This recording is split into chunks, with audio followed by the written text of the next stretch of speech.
We have a little bit of an issue going on in the neighborhood. I was made aware of this morning. So my neighbor across the street to the west of me, I've always been able to keep up and surpass his lawn mowing abilities and frequency. And that's the most important thing, is the frequency. Never had a problem, never had an issue blowing him out of the water each and every summer. But this winter, we got brand new neighbors to the south of me.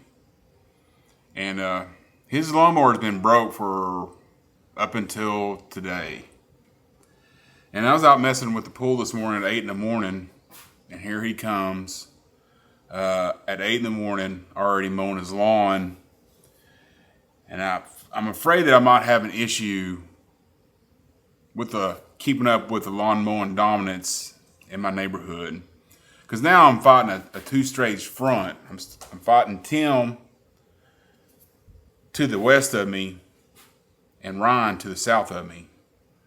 So I might have trouble keeping up on a two-stage front. I'm a little bit nervous about the prospects of that. But anyway, so 9 o'clock, I like waiting until the dew dries out a little bit. So at 9 o'clock, man, I got her out there and mow the lawn. I might have to step up. I've been a once a week type of guy forever. So I might have to step up to twice a week, especially when it starts growing pretty good and it gets about 95 to 100 degrees. The lawn will start growing real good. Maybe I can get in 2 times a week and get way ahead of the game doing that. But boy, it's gonna be a tough summer maintaining that dominance. You may be asking yourself, why is this a competition? Because it's a competition. That's why. For me, it is anyway.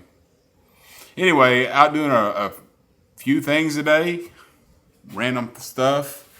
Got a brand new lens today, trying out this afternoon, seeing how it does. It is a Siryu Sniper 23 1.2 lens. I have it right now at 1.2.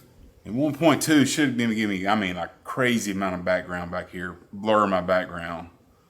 But I got it just because I kind of have been enjoying the APS-C world more than probably I should have. I have plenty of full frame stuff, but it's kind of fun just to carry around something a little bit smaller, a little bit lighter. And just going to try it out today. The lens itself was only about $250. That's for a full and that's for a autofocus 1.2 lens. So I'm looking at it now, man. It's doing a pretty good job of keeping up with my eye. I see it tracking there. Maybe not quite as good as a Sony lens, but good enough, I'm sure. And the background back here looks pretty buttery. So I got another little toy coming in today. We're gonna go pick it up. Let's go grab it right now. We'll probably switch over to my old Tamron 2.8 for the next part of this video, because I'll be driving around and doing stuff, and a prom lens isn't too good for that. But let's go grab a new toy. So a little update on the photo shoot that I've been going on about on this channel for the last, month or so. Finally got it finished up, got all the photos edited, and I'll show you a couple of them. We did headshots, we did photos for the senior banners, and group photos. And I'll show you an example of every one of those. I don't think I'll get in too much trouble showing these. I think they turned out great, and I just had a ball doing it, except for the editing. The editing took me forever, only because I don't edit pictures just a whole lot.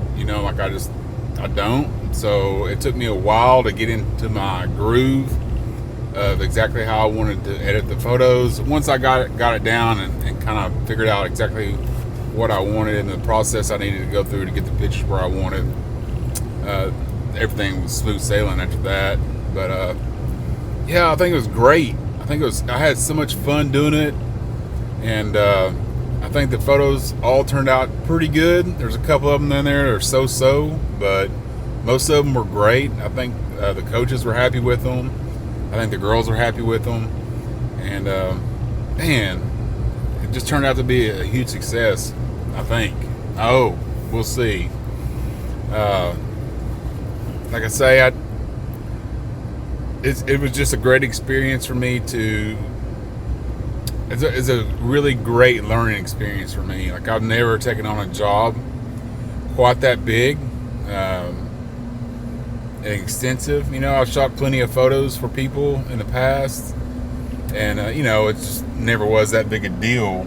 Like a 3-day photo shoot with multiple parties involved, lots of different girls, lots of different group photos, and lots of different types and styles of photos. I needed different modifiers for all kinds of different shots. I mean, it was pretty intense photo shoot, but I learned just a whole lot. Now, I could have just gone out there and had just shot everything with natural light, and everything probably would have came out okay. But I think the flashes really helped the picture stand out. And anyway, like I say, I really enjoyed myself and had a fun time doing it. I think they turned out awesome.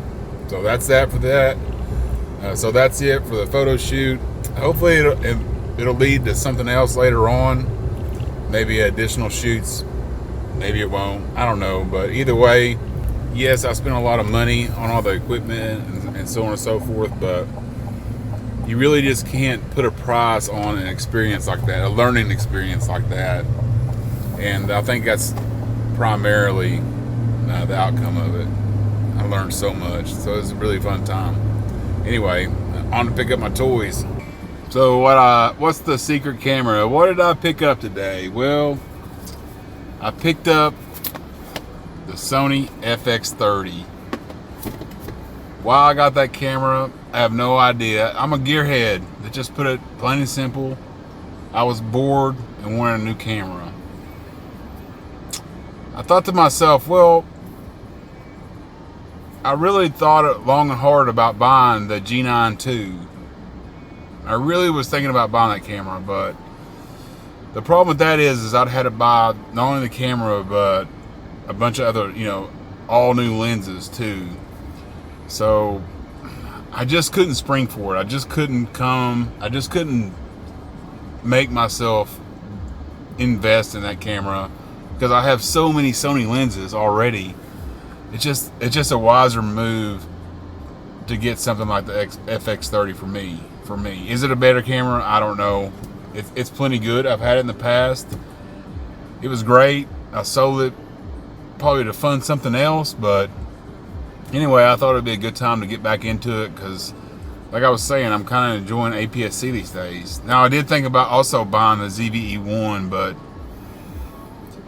just something about that camera just keeps me from getting back into it. And the main reason, to be honest with you, is the zoom rocker on that particular camera. I just kept hitting it over and over and over again, and I hated that. I hated it about the camera. And to not hit the zoom rocker, I had to buy a cage, and then that made the camera overall bigger than it needed to be. So that really, I know that's so picky, but in the end, that is the reason I wound up not buying the ZVE1. Great camera, perfectly fine. I just couldn't do it. But so FX30, super pumped about it. It's nice to have a nice big chunky cinema type of camera with all the kind of controls that you need to shoot good video with.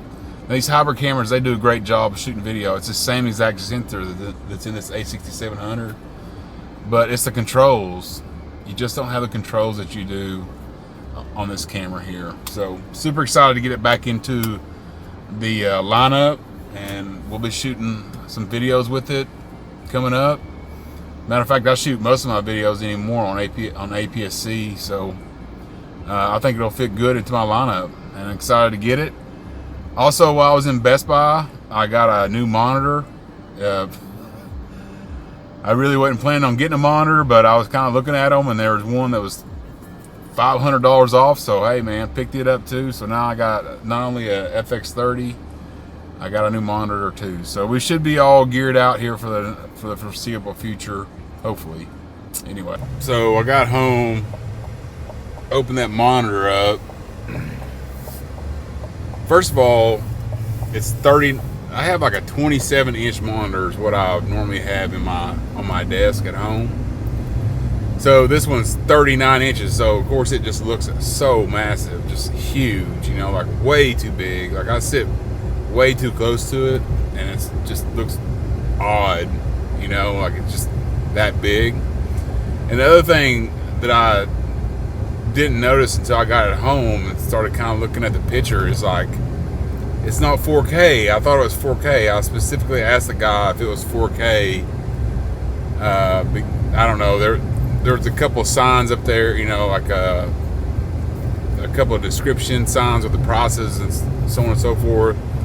And I asked the guy if this one was 4K, and he said, yeah, it's OLED. It's 4K for sure. I got it home and it's Quad HD, so I'm a little disappointed that it's not 4K.